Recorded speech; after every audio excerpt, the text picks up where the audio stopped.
అయితే అభివృద్ధిలో ఈ రకంగా జగన్మోహన్ రెడ్డి గారు ఒక పక్క దూసుకుపోతూ ఉంటే, ప్రజలకి, సామాన్యులకి, పేదలకి ఏం కావాలో వాళ్ళకి అవసరమైనవి ఏవో ప్రొవైడ్ చేస్తూ, వాళ్ళ అప్లిప్మెంట్ కోసం కూడా ప్రయాసపడుతూ ఈ రకమైనటువంటి అభివృద్ధి ఒక రకమైనటువంటిది రాష్ట్రంలో జరుగుతుంటే, ప్రతిపక్షం చేస్తున్నటువంటి విమర్శలు రాక్షస పాలన, రాష్ట్రం నాశనం అయిపోయింది, ఈ రాష్ట్రాన్ని చంద్రబాబు నాయుడు గారు మరలా ముఖ్యమంత్రి అయితే తప్ప ఈ రాష్ట్రాన్ని బాగు చేయడం నరమానవుడు, భూమి మీద నరమానవుడు వల్ల కూడా కాదు అనేటువంటి ప్రచారం అంటే అంత ఇదిగా ప్రచారం చేయాల్సినంత అవసరం ప్రతిపక్షానికి ఉందంటారా? లేదంటే ప్రతిపక్షాలు అంటే ఇంకా అలాగే ఉండాలా? ఒకటి అమర్ గారు, ఇది ఎలా ఉంటుందంటే, ఒక ఇంట్లో ప్రేమైన తల్లిదండ్రులు ఉంటారు. వాళ్ళకి ఇది వరకు ఇప్పుడైతే ఒకళ్ళని కంటున్నారు, ఇద్దరిని కంటున్నారు మాక్సిమం. ఇది వరకు మా టైంలో అయితే 10 మంది 13 మంది అట్లా ఎక్కువ మంది ఉండేవారు. అంతేందుకు మా ఫాదర్స్ కూడా 9 మంది మొత్తం. అవును. అయితే వీళ్ళల్లో చూడండి, చట్ట ప్రకారం ఒక రూల్ ఉంటుంది, ఆస్తి పంపకం అందరికి ఈక్వలే, అమ్మాయిలకి అబ్బాయిలకి ఇలా రూల్స్ పెట్టారు. కానీ చట్టం ప్రకారం వెళ్ళరు. అక్కడ ఎవరు కాపురం బాగోలేదు, ఎవరు పెద్దగా చదువుకోలేకపోయారు, ఎవరు ఇంటి కోసం అని త్యాగం చేశారు, ఎవరి ఆర్థిక స్తోమత సరిగ్గా లేదు, స్థితిగతులు సరిగ్గా లేదు, హెల్త్ సరిగ్గా లేదు అని చెప్పి వాళ్ళకి ఎక్కువ ఇవ్వడానికి ప్రయత్నం చేస్తారు. బిగినింగ్ నుంచి వాళ్ళకి పెద్ద వేస్తూ ఉంటారు. ఏంటంటే పిల్లలందరూ సమానమే ఆ తల్లిదండ్రులకి, కానీ కొంచెం కాస్తంత ఎబిలిటీస్ తక్కువ ఉన్నవాళ్ళు, కాస్త అమాయకులకి, బతక నేర్చిన తెలివితేటలు లేని వాళ్ళకి ఎక్కువ సపోర్ట్ చేయడానికి ప్రయత్నం చేస్తారు. చేసినప్పుడు మిగతా వాళ్ళు కూడా అయ్యో మా తమ్ముడికే కదా, అయ్యో మా అక్కకే కదా, మా చెల్లికే కదా అనుకుంటే గొడవే ఉండదు. కాకుండా అది రాంగ్ గా ఇంటర్ప్రిట్ చేసుకొని, మా అమ్మ నాన్న నాకు అన్యాయం చేసేసారు, ఎక్కువ ఆస్తి మా చెల్లికి ఇచ్చేశారు, లేకపోతే మా అన్నకి ఇచ్చేశారు, మా తమ్ముడికి ఇచ్చేశారు, తెగదోచ పెట్టేశారు, వాడిని డాక్టర్ చదివించారు, నన్ను కూలికి పంపించారు, ఇవన్నీ అనుకున్నాడు అనుకోండి, శత్రుత్వమే కదా. ఇక్కడ జరుగుతుంది అదే. జగన్మోహన్ రెడ్డి గారు ఎవరికి పెడుతున్నారు? గుప్పిడి మెతుకులు కూడా తిండి లేని అభాగ్యులకి, ఎముకలు కనబడుతున్న వాళ్ళకి తిండి పెట్టాడు. ఇప్పుడు వాళ్ళందరికీ ఎముకలు కనబట్టలేదు, వెళ్ళి చూడండి, అందరూ చక్కగా భోజనం చేస్తున్నారు. కలెక్టర్లు కూడా వాళ్ళతో పిల్లలతో కలిపి భోజనం చేస్తున్నారండి, వాళ్ళకి డ్యూటీ అది. ఏంటి భోజనం బాగుందా లేదా, యాజ్ పర్ స్టాండర్డ్ ఉందా లేదా అని చెప్పి అక్కడ పడుకోమని చెప్పాడు. వెల్ఫేర్ హాస్టల్స్ లో మీరు పడుకోవాలని చెప్పి చాలా మంది ఆఫీసర్స్, ఆయన ప్రైవేట్ ప్రతాప్ రెడ్డి గారు, ఎవరు రెడ్డి గారు, ఆయన ఎంత తిరుగుతాడండి, ఎంత బెదిరించి, ఎంత అసలు అన్ని చెక్ చేయందే వెళ్ళాడు, కాంప్రమైజ్ అవ్వడం. ఒక్కొక్క విజిట్ కి 4-5 గంటలు పడుతుందేమో ఆయన ఒక స్కూల్ విజిట్ చేస్తే, ఇక్కడ ఒక హాస్టల్ విజిట్ చేస్తే. అంత గొప్ప పనులు చేస్తున్నారే అసలు. వాళ్ళందరూ ఎంత టీం వర్క్ చేస్తున్నారండి. ఎమ్మెల్యేలను కూడా గడప గడపకి తిప్పారు, ఫెమిలియారిటీ కోసము, సాధక బాధకాల కోసము. సడన్ గా ఒక్కసారి వెళ్తే ఏమో వేసుకొచ్చావా ఇక్కడికైనా అడగకుండా రెగ్యులర్ గా కనబడుతున్న వాళ్ళని ఏం అడుగుతారు? రెగ్యులర్ గా మనం ఎమ్మెల్యే గారితో పనుంది అంటే ఆయన టైం ఎప్పుడు దొరుకుతుందా, ఇంటి దగ్గర పడిగాపులు కాస్తే గానీ టైం దొరికినటువంటి పరిస్థితి నుంచి ఎమ్మెల్యేనే ఇంటికి వచ్చి నీకు ఇంకేం కావాలో చెప్పు, దాన్ని కూడా మేము తీర్చే పరిస్థితి చేస్తాము, దాన్ని ఇంకా ప్రభుత్వం దృష్టికి తీసుకెళ్తాము, మీ సమస్యలు తీరుస్తాము అనే పరిస్థితికి వచ్చింది అంటే రాష్ట్రం ఎంత చేంజ్ అయిపోయింది సార్. చాలా చేంజ్ అయింది, ఎంత ట్రెమెండస్ గా. ఒక ఎంఆర్ఓ కోసం ఎప్పుడో జీపులో వస్తారు కదా, అలా నుంచినవారు ఒక సర్టిఫికేట్ కోసం. పొద్దున్న వెళ్ళిన వాళ్ళు రాత్రికి అయ్యేది, అది కూడా రేపు రండి అనేవారు.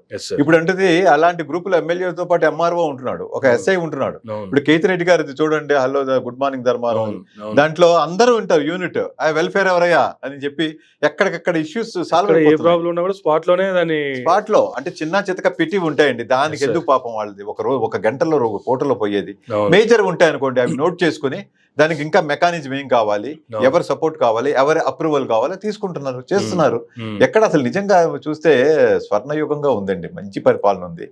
అడుగడుగున వాళ్ళు ఒకవేళ ఎమ్మెల్యేకి ఓపిక లేక అనారోగ్యం కారణం వల్ల, ఇంకో కారణం వల్ల వాళ్ళ సొంత బ్రదర్ను కొడుకును కూడా పంపిన ఉదంతాలు ఉన్నాయి కొంతమంది ఎమ్మెల్యేలు అయితే.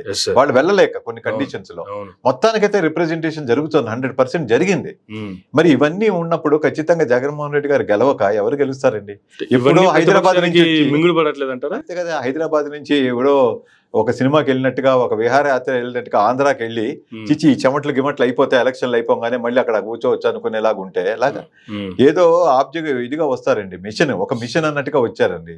వచ్చి 2 రోజులు 3 రోజులు ప్రచారాలు చేసుకోవడం, వెళ్ళిపోవడం, హైదరాబాద్ లగ్జరీ లైఫ్, లగ్జరీ బంగ్లాకి అలవాటు పడ్డము. కానీ అలా కాదు కదా, అక్కడ వాళ్ళతో మింగిల్ అవ్వాలి, అదే పచ్చడి మెతుకులు తినగలగాలి, వాళ్ళతో పాటే నివసించగలగాలి.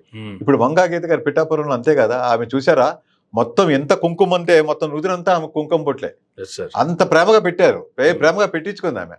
అయ్యో ఇదేంటి అన్నట్టుగా కూడా లేదు. ఆ చెమట్లో అసలు భయం వేసింది. ఆమె కూడా 65-70 ఏళ్ల మధ్యలో ఉన్నారు వాళ్ళు, Sir. కానీ చూడడానికి అట్లా కనబడరు. కానీ అవును. తర్వాత తెలిసింది ఎప్పుడో 83లోనే జడ్పీ గిప్పి అని ఆ చరిత్ర చెప్తుంటే అయితే ఈమెకి దగ్గరగా 60 ఉంటాయేమో, పైన ఉంటాయేమో అని అప్పుడు అనుకున్నా.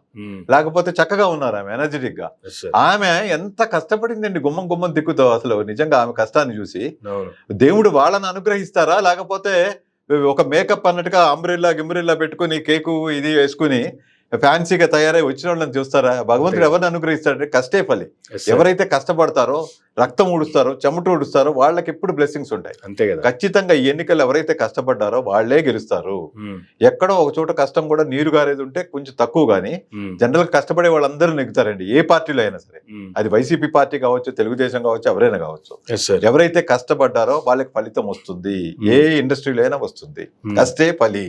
అది కష్టపడకుండా ఊరికే అందాక ఊరికే ఒక ఇది మిస్ప్రైజ్ చేసేద్దాం, మోసం చేద్దాం, ఈ సామధాన భేదాలతో ఇచ్చేసేద్దాం, డబ్బులు పడేద్దాం, ఇదంటే మాత్రం కుదరదు. ఆన్ బిహాఫ్ ఆఫ్ ఎవరో వర్క్ చేస్తారులే మన బదులు అనుకుంటే కుదరదు.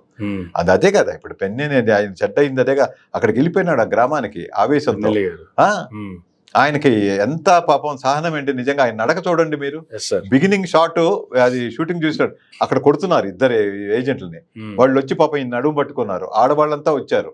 ఇలా అన్యాయం జరిగిపోతుంది పొద్దున్న నుంచి అని ఇదైన వాళ్ళకి ఎంత బీపీ షూటప్ అవుతుందండి, ఎంత కోపం వస్తుందండి. అసలు అగ్గి మీద అయినట్టుగా అయిపోతారు కదా ఎవరైనా ప్రపంచంలో, ఏ దేశం వాళ్ళైనా. మరి అదే ఆయన చేశాడు, లోపలికి వచ్చాడు. వచ్చి ఆ ఈవీఎంని హారతి ఇచ్చి వెళ్ళిపోతాడా ఆయన? ఈవీఎంకి ఒక కొబ్బరికాయ కొట్టి ఎవరైనా ఎంత అసహ్యం వేస్తుంది. అవి రిగ్గింగ్ కాబడిందండి.